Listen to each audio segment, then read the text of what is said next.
जय हिंद दोस्तों, मैं हूं आशीष और आप सबको इंडिया में जान पर स्वागत है। आपको तो न्यूज मिल गया होगा, अगर नहीं मिला है तो मैं आपको डिटेल्स में बता दूंगा।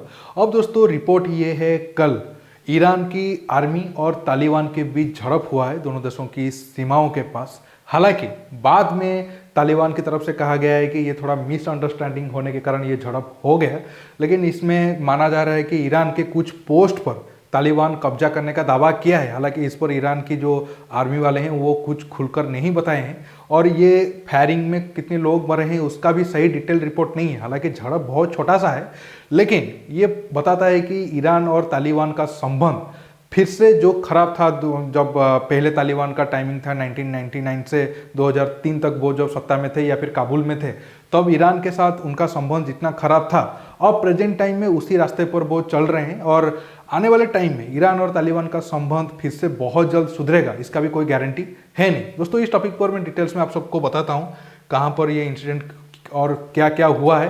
बहुत छोटा सा टॉपिक है, आप जानने के लिए आखिर तक जरूर देखिए। आप अब देख पा रहे होंगे अफगानिस्तान और ईरान दोनों देशों का मैप। ईरान अफगानिस्तान के साथ एक बहुत बड़ा बॉर्डर शेयर करता है, खासकर हेरात प्रांत, ये जो वाला एरिया पर हेरात प्रांत आता है वो शिया मेजोरिटी वाला एरिया है, और इस पर ईरान का काफ़ी ज़्यादा इन्फ्लुएंस है और इंडिया का भी, क्योंकि इंडिया ईरान मिलकर इस एरिया में बहुत सारा काम किए हैं। खासकर इंडिया ने बहुत सारा डैम से लेकर रोड वगैरह बनाया है। अब खबर आ रहा है कि जो बॉर्डर एरिया है वहाँ पर ईरान की कुछ फार्मर थे, वो जाकर, मैं आपको बताऊंगा, वो थोड़ा बाद में बताऊंगा। पहले आप ऑल जजीरा का रिपोर्ट देख लीजिए कि दोनों देशों की सेनाओं के बीच झड़प हुआ है। इसके साथ साथ ये आप देख सकते हो, हालांकि तालिबान ईरान दोनों ने फिर से मतलब थोड़ा फेस सेविंग के लिए माना है कि ये मिसअंडरस्टैंडिंग के कारण ये सारा झड़प हुआ। लेकिन मैं बताता हूँ आपको ये सारे चीज़ क्यों हुआ और आगे ये दोनों देशों के बीच ये मुश्किलें और कैसे बढ़ सकता है। आप अब ये देखिए, इंडिया पाकिस्तान का एग्जाम्पल देकर मैं आपको समझाने की कोशिश कर रहा हूँ।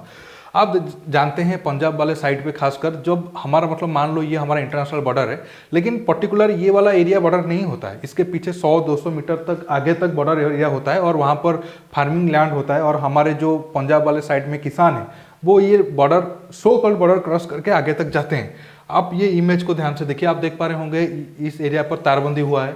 यहाँ पर आप देख सकते हो हमारे इंडियन फार्मर फार्मिंग कर रहे हैं, और आप बीएसएफ वालों को देख पा रहे होंगे, और इसी पर्टिकुलर पॉइंट ही बॉर्डर है, आप पाकिस्तान फ्लैग को देख पा रहे होंगे। और यही सिस्टम हर जगह फॉलो किया जाता है। ऐसा नहीं है कि अगर आप तार लगा दिए हो तो वही पर्टिकुलर एरिया ही बॉर्डर है। ईरान और अफगानिस्तान पर भी साइड में सेम केस था। जो ईरान के फार्मर है वो बॉर्डर एरिया क्रॉस करके जाकर फार्मिंग कर रहे थे। जो तालिबान वाले हैं या फिर उस एरिया में जो नए नए पोस्टिंग उनका हुआ है, उनको लगा कि ईरान वाले या फिर आप कह सकते हो शिया वाले वो आकर अफगानिस्तान की ज़मीन को कब्जा करने की कोशिश कर रहे हैं। तो तब तालिबान जो ईरान की फार्मर थे उनके ऊपर फायरिंग कर दी, और कुछ लोग की जान जाने की खबर आ रही है। हालांकि उस जो कितना ये नंबर है अभी तक कंफर्म करके कोई भी मीडिया रिपोर्ट नहीं बताए हैं।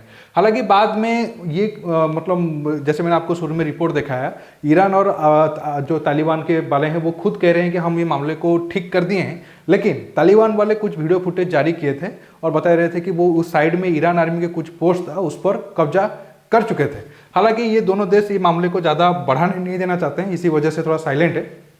लेकिन अगर आप पिछले हिस्ट्री में जाओगे, जब पहली बार तालिबान सत्ता में आया था तब हेरात प्रांत में ही वो तकरीबन 6 के करीब ईरान के राजदूत की गर्दन को काट दिए थे, क्योंकि वो शिया मुस्लिम है।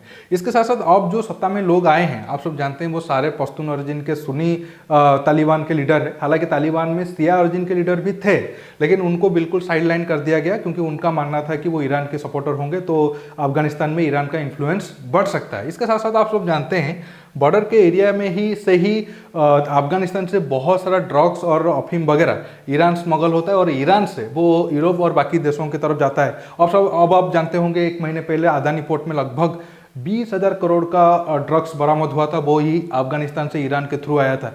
इसी वजह से इसी बॉर्डर एरिया पे बहुत ज़्यादा अब तालिबान आने के बाद स्ट्रीट है, और इसी कारण अब आप जानते हैं हम भारत जो ह्यूमैनिटेरियन एड के कारण अफगानिस्तान गेहूं भेजना चाहता था, वो चाबहार पोर्ट के थ्रू ईरान अफगानिस्तान नहीं भेज पा रहा है, वो पाकिस्तान के थ्रू भेजने की कोशिश कर रहा है। हालांकि वहां पर ही पाकिस्तान बहुत सारा प्रॉब्लम क्रिएट करने की कोशिश कर रहा है, वो तो आप सब जानते हैं। मैं उस पर ज़्यादा बात नहीं करना चाहता हूँ। अब आप समझ गए होंगे ईरान और अफगानिस्तान दोनों मुस्लिम कंट्री होने के बावजूद भी उनके बीच बहुत सारे प्रॉब्लम है, और ये प्रॉब्लम आगे आने वाले टाइम में बहुत जल्द सॉल्व नहीं होने वाला है। दोस्तों आज की वीडियो में बस इतना ही। आपको ये वीडियो कैसा लगा नीचे कमेंट बॉक्स में जरूर कमेंट करके बताइए, और ये वीडियो को ज़्यादा से ज़्यादा लाइक शेयर करने के साथ साथ आप मेरे चैनल को सब्सक्राइब करिए, और सब्सक्राइब बटन के पास जो बेल आइकन है उसे प्रेस करिए ताकि आगे आप मेरे आने वाले वीडियो को मिस ना कर सकें। दोस्तों रुकता हूँ, बहुत जल्द और एक न्यू टॉपिक के साथ मिलूंगा। नमस्कार, जय हिंद।